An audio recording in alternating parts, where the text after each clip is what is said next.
사람이 세상을 떠나기 직전 공기가 달라집니다.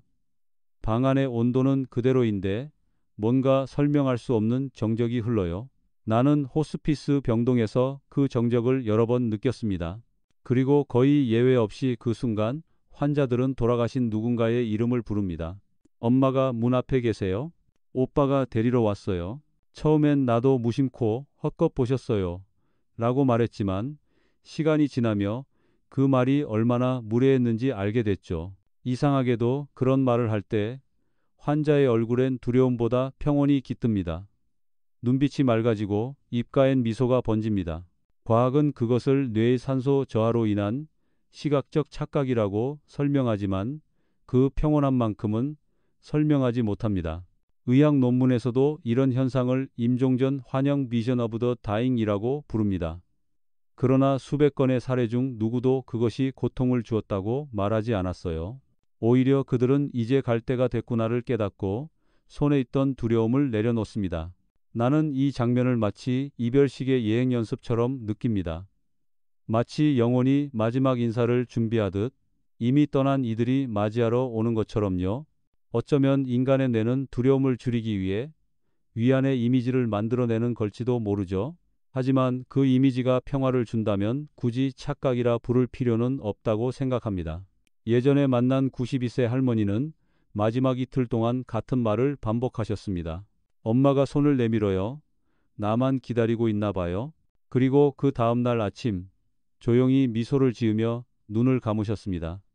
그 순간의 공기는 말로 표현하기 어려운 따뜻함이 있었습니다. 이런 경험을 들을 때면 나는 문득 인간이 단지 육체로만 존재하는 게 아닐지도 모른다고 느낍니다. 어쩌면 우리는 보이지 않는 연결망 속에서 서로의 존재를 기억하고 마지막엔 그 기억이 길이 되어 우리를 이끌어주는지도 모르죠. 누군가는 죽음은 끝이라 말하지만 나는 마지막 인사라고 말하고 싶습니다. 죽음을 앞둔 사람에게 공통적으로 나타나는 또 하나의 신호가 있습니다. 바로 짐을 싸려는 행동이죠. 나는 이 현상을 수십 번 보았습니다. 침대에 누워있는 환자들이 손으로 이불을 접거나 가방을 찾는 신용을 합니다. 집에 가야 해요. 여행 준비해야지요. 라는 말을 자주 하죠. 흥미롭게도 실제로 집에 있는데도 그렇게 말합니다. 의사들은 이 현상을 죽음의 상징적 언어 심볼릭 랭귀지 오브 다잉이라고 부릅니다. 무의식이 떠남을 이해하기 쉽게 번역하는 방식인 셈이죠. 인간은 낯선 개념을 두려워하니까요. 그래서 뇌는 죽음을 여행으로 혹은 귀가로 바꿔 이해하려 합니다. 어느 날 한 할아버지는 갑자기 짐을 싸겠다고 하셨습니다. 고향에 가야지 오래 떠나 있었거든. 그분은 평생 서울에서 사셨지만 그때 마음속 고향은 어린 시절의 시골 마을이었습니다. 뇌가 현재와 과거의 경계를 허물며 가장 편안했던 기억을 불러온 거죠. 나는 그런 모습을 볼 때마다 인간의 마음이 얼마나 현명한지 느낍니다. 몸은 쇠약해져 가는데 마음은 그걸 두려워하지 않기 위해 스스로 위로의 언어를 만들어냅니다. 집에 가야 해요 라는 말은 곧 이제 편히 쉬고 싶어요 라는 뜻이기도 합니다. 이때 가족들이 해야 할 일은 현실을 바로잡는 게 아닙니다. 여기가 집이에요. 정신 차리세요. 가 아니라 그래요. 조금만 쉬었다가 같이 가요. 라고 말하는 게 훨씬 낫습니다. 그 말 한마디가 환자에게 세상의 마지막 온기가 됩니다. 한 번은 한 할머니가 임종 하루 전날 이렇게 말했습니다. 오빠가 데리러 온대. 학교 끝나면 같이 가자고 했어. 그 오빠는 이미 70년 전에 세상을 떠난 분이었습니다. 하지만 그 순간 할머니에게 시간은 과거와 현재가 뒤섞인 하나의 평온한 장면이었습니다. 그 장면 안에서 그녀는 행복했습니다. 그래서 나는 이런 행동을 볼 때마다 그들의 짐을 말리지 않습니다. 그건 떠남의 예의이자 영혼의 여행 가방이니까요. 가장 신비롭고 가슴을 저미는 순간은 오랫동안 의식이 없던 환자가 갑자기 눈을 뜨는 그때입니다.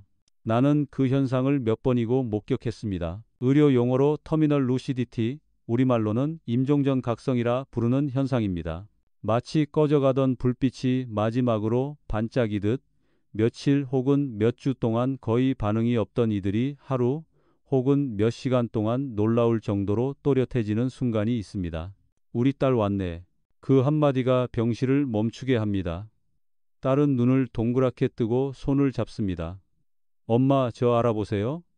그러면 미소가 번집니다. 그럼 우리 큰딸을 모르겠니? 이 짧은 대화는 가족들에게 기적과도 같습니다. 나는 그때마다 느낍니다.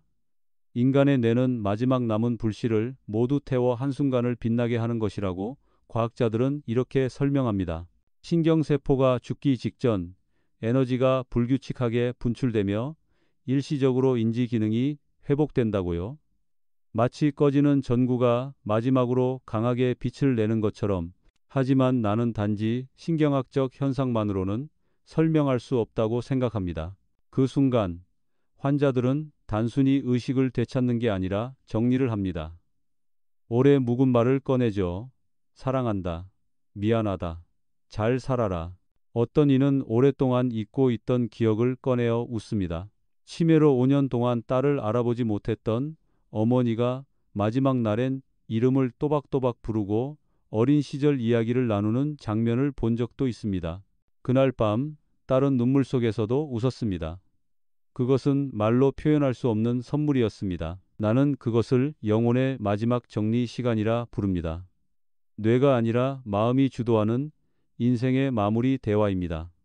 가족들은 종종 이제 나은 건가요? 라고 묻지만 나는 조용히 고개를 젓습니다. 이건 회복의 신호가 아니라 작별의 시간이에요. 그 말은 잔인하지만 동시에 따뜻합니다. 왜냐면 그것은 마지막 사랑을 나눌 수 있는 시간이라는 뜻이니까요. 그 순간만큼은 어떤 약보다 강력한 위안이 됩니다. 삶이 완성되는 마지막 한 장면, 그 불빛 아래에서 우리는 서로를 용서하고 감사하고 사랑합니다. 그리고 그 빛이 사그라질 때 사람은 평화롭게 눈을 감습니다. 죽음이 가까워질수록 사람의 하루는 점점 더 길어지고 그 안에 깨어있는 시간은 짧아집니다. 마치 겨울잠에 드는 동물처럼 몸은 에너지를 보존하기 위해 깊은 잠에 들어갑니다. 나는 그 모습을 수없이 봤습니다. 처음엔 하루 12시간을 자던 환자가 15시간, 18시간, 그리고 마지막에는 거의 22시간 가까이 잠을 잡니다. 가족들은 걱정합니다. 깨워서 뭐라도 먹여야 하는 거 아닐까요? 대화할 시간이 없을까봐 두려워요. 하지만 나는 말합니다. 지금은 몸이 스스로를 지키는 중이에요. 이때의 잠은 단순한 수면이 아닙니다. 의식과 무의식이 교차하는 상태죠. 눈을 감고 있지만 귀는 여전히 열려 있고 꿈과 현실이 섞인 공간을 떠돕니다. 그래서 나는 항상 말합니다. 자고 계신 것 같아도 꼭 말씀드리세요. 들을 수 있습니다. 청각은 마지막까지 남는 감각이기 때문입니다. 어느 날 의식이 없던 할아버지의 귀에 손자가 다가가 속삭였습니다. 할아버지 사랑해요. 그 순간 닫혀있던 눈가에 눈물이 맺혔습니다. 반응이 없던 몸이지만 분명 그 말은 닿은 겁니다. 의학적으로 보면 이 시기의 수면은 뇌의 에너지 소모를 최소화하기 위한 생리적 반응입니다. 체온이 떨어지고 혈압이 낮아지며 심장은 점점 느리게 뜁니다. 몸은 이제 유지가 아니라 정리를 하고 있는 것이죠. 신기하게도 이때 통증이 줄어듭니다. 뇌가 자연스레 엔도르핀과 케톤을 분비해 마치 마취제처럼 고통을 덜 느끼게 합니다. 그래서 이 잠은 평화롭습니다. 나는 이 장면을 볼 때마다 이런 생각을 합니다. 자연은 얼마나 섬세한 의사인가. 몸은 마지막 순간까지 스스로 고통을 줄이고 편안히 떠날 준비를 합니다. 그러니 그 잠을 깨우지 마세요. 그냥 손을 잡고 조용히 이야기하세요. 괜찮아요. 사랑해요. 함께 있어요. 그 말들이 약이 되고 그 손의 온기가 마지막 이별의 다리가 됩니다.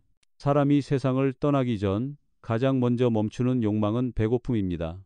나는 수많은 가족들이 그 장면 앞에서 무너지는 걸 봤습니다. 어머니가 아무것도 드시질 않아요.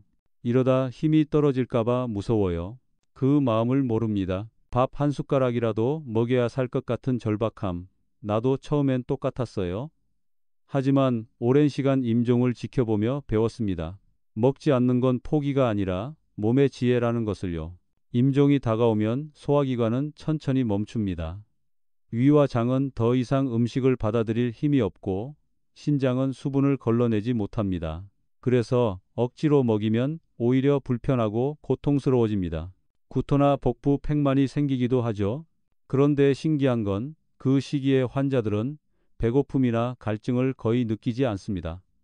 뇌가 생존 모드를 정리하면서 식욕 관련 신호를 차단하기 때문입니다. 의학적으로는 이때 케톤체라는 물질이 생성되어 일종의 천연 진통제 역할을 합니다. 그 결과 통증과 불안이 줄어듭니다. 탈수 상태가 되면 의식이 흐릿해지고 그 역시 고통을 덜어줍니다. 즉, 먹지 않고 마시지 않는 건 고통의 완화제가 되는 셈이죠. 그래서 나는 가족들에게 이렇게 말하곤 합니다. 이제 어머니는 스스로 자연의 진통제를 사용하고 계신 거예요. 그 말을 들으면 대부분의 가족들이 눈물을 닦습니다. 사랑하는 이를 위해 해줄 수 있는 게 먹이는 것이라고 믿었는데 사실은 그냥 곁에 있어주는 것이 더 큰 사랑이란 걸 깨닫게 되죠. 입안을 적셔주는 것, 입술에 보습을 발라주는 것, 손을 잡고 괜찮아요 라고 속삭이는 것. 그게 진짜 돌봄입니다. 나는 그걸 이렇게 부릅니다. 마지막 식사는 밥이 아니라 사랑이다. 그 사랑을 조금이라도 느끼며 떠난다면 그건 결코 굶주린 죽음이 아닙니다. 그건 충분히 채워진 이별입니다. 호흡. 우리가 살아있다는 증거이자 죽음이 다가왔음을 알리는 마지막 신호입니다. 나는 이 호흡의 변화를 귀로, 눈으로, 심지어 공기의 흐름으로 느껴왔습니다. 마지막 이틀 동안 대부분의 환자들에게 호흡의 리듬 붕괴가 찾아옵니다. 처음엔 숨이 점점 깊어지고 빨라집니다. 그러다 어느 순간 갑자기 멈춘 듯 보이죠. 10초, 20초, 길게는 1분 동안 아무 소리도 없습니다. 가족들이 놀라서 손을 흔듭니다. 어머니, 숨 쉬세요. 그때 다시 천천히, 아주 얕게 호흡이 돌아옵니다. 이걸 체인 스토크스 호흡이라 합니다. 뇌의 호흡 중추가 산소와 이산화탄소의 농도를 조절하지 못하면서 나타나는 현상이죠. 나는 이 불규칙한 리듬을 들을 때마다 마치 바다의 파도를 떠올립니다. 밀려왔다가 멀어지고 다시 돌아오는 생명의 마지막 파도입니다. 그리고 곧 또 다른 소리가 납니다. 목에서 가르릉 꾸르륵 하는 소리. 이건 가족들에게 정말 괴롭습니다. 마치 환자가 숨이 막혀 고통받는 것처럼 들리니까요. 의학적으로는 데스레틀 데스라털이라 불리며 침이나 분비물이 목에 고여 공기가 그 사이를 통과하며 나는 소리입니다. 이 시기엔 삼키는 근육이 약해져 침을 삼키지 못하니까요. 하지만 대부분의 환자들은 그 소리를 의식하지 못합니다. 이미 의식 수준이 매우 낮아져 있어서 고통으로 느끼지 않습니다. 그걸 알면 가족들도 조금 안심할 수 있습니다. 물론 의료진은 가끔 흡인기를 써서 분비물을 제거하기도 하지만 그것은 일시적일 뿐입니다. 오히려 환자를 불편하게 만들 수 있죠. 그래서 나는 이렇게 조언합니다. 고개를 약간 옆으로 돌려드리고 상체를 살짝 올려주세요. 그게 가장 부드러운 방법이에요. 그때 공기가 조금 달라집니다. 목소리 대신 조용한 숨결만 남죠. 그리고 몇 시간 뒤 그 호흡이 완전히 멈춥니다. 마지막 숨은 대개 아주 고요하게 옵니다. 화려하지도 극적이지도 않습니다. 그저 숨과 숨 사이의 간격이 길어지고 어느 순간 다음 숨이 오지 않습니다. 그게 죽음의 순간입니다. 그 순간 나는 늘 이런 생각을 합니다. 이건 고통이 아니라 귀향이다. 호흡이 멈추는 것은 세상과의 작별이자 또 다른 리듬으로 들어가는 출발이니까요. 임종을 앞둔 사람들 대부분은 마지막 이틀 동안 신비한 행동을 보입니다. 눈은 감겨 있는데 손이 허공을 향해 천천히 뻗어갑니다. 손끝이 공기를 더듬고 마치 누군가를 붙잡으려는 듯 움직입니다. 나는 처음 이 장면을 봤을 때 몸이 얼어붙었습니다. 그건 너무나도 의도적인, 너무나도 무언가를 향한 움직임이었으니까요. 의사들은 말합니다. 그건 단순한 근육 반사나 산소 부족으로 인한 신경 경련이에요. 하지만 나는 그렇게 단정할 수 없었습니다. 수십 년간 호스피스 병동에서 지켜본 환자들 중 거의 모두가 이 손짓을 남겼습니다. 마치 저편 어딘가에서 부르는 누군가를 향해 인사하듯 말이죠. 어느 할머니는 마지막 날 손을 들어 허공을 향해 속삭였습니다. 어머니, 저예요. 이제 갈게요. 그 순간 방 안은 이상할 정도로 고요했습니다. 누군가가 정말 그곳에 있는 듯한 공기의 떨림이 느껴졌습니다. 그녀는 곧 미소를 지으며 조용히 눈을 감았습니다. 이 현상은 생리적으로 설명하면 무의식적 운동 반사로 볼 수 있습니다. 뇌의 억제 기능이 약해지면서 근육이 자유롭게 움직이는 것이죠. 하지만 약을 전혀 투여받지 않은 사람들도 같은 행동을 보입니다. 그래서 일부 연구자들은 이렇게 말합니다. 그건 뇌의 산소 부족이 아니라 의식이 다른 차원으로 이동할 때 나타나는 현상일지도 모른다. 나는 그 말을 믿고 싶습니다. 왜냐하면 그 순간의 환자들은 결코 고통스러워 보이지 않기 때문입니다. 오히려 얼굴이 평온하고 미소가 번집니다. 마치 오랜만에 사랑하는 사람의 손을 잡은 듯한 얼굴이에요. 그럴 때 나는 그 손을 억지로 내리지 않습니다. 대신 손등을 살짝 감싸며 속삭입니다. 괜찮아요, 안전해요, 사랑해요. 그 한마디가 그들의 마지막 길을 조금 더 따뜻하게 만들어줍니다. 나는 종종 생각합니다. 그 손짓은 잡으려는 게 아니라 건네는 것일지도 모른다고요. 이 세상에 남은 이들에게 이제 됐어, 고마워라는 인사를 전하는 것일 수도 있습니다. 그렇다면 그건 떠남이 아니라 작별 인사이자 사랑의 마지막 표현이겠죠. 사람의 감각 중 가장 마지막까지 남는 것은 청각입니다. 나는 이 사실을 누구보다 확신합니다. 의식이 없어 보이던 환자들이 가족의 말에 눈물을 흘리는 걸 수없이 봤거든요. 시각은 이미 흐릿해지고 손끝의 감각도 사라지고 맛과 냄새는 더 이상 느껴지지 않을 때 귀는 여전히 듣습니다. 뇌의 청각 피질은 가장 원시적인 부위에 자리하고 있어 다른 기능이 멈춘 후에도 작동을 이어갑니다. 그래서 나는 항상 가족들에게 말합니다. 반응이 없어 보여도 들리고 있을 가능성이 큽니다. 한 남성 환자가 심정지로 쓰러졌다가 깨어난 후 나에게 말했습니다. 의사 선생님이 시간이 얼마 남지 않았습니다 라고 말하던 거 다 들렸어요. 그 말이 너무 무서워서 돌아오고 싶었다고요. 또 다른 이는 아내가 내 손을 잡고 사랑해요 라고 말한 게 들려서 다시 숨을 쉬었어요 라고 했습니다. 청각은 마지막 순간 인간을 이 세상에 붙잡아두는 실 같은 존재입니다. 그래서 나는 언제나 부탁합니다. 환자 앞에서는 절대 이제 얼마 안 남았대 같은 말을 하지 말라고요. 그 말은 듣는 사람의 마지막 마음을 찢습니다. 대신 이렇게 말해주세요. 괜찮아요, 사랑해요, 편히 쉬세요. 이 단순한 문장들이 환자의 뇌 속에 잔잔히 스며들어 불안을 진정시키는 호르몬을 만들어냅니다. 청각은 단지 소리를 듣는 기능이 아닙니다. 그건 인간의 마지막 소통 창구입니다. 눈을 뜨지 못해도 손을 움직이지 못해도 사람은 여전히 듣고 있습니다.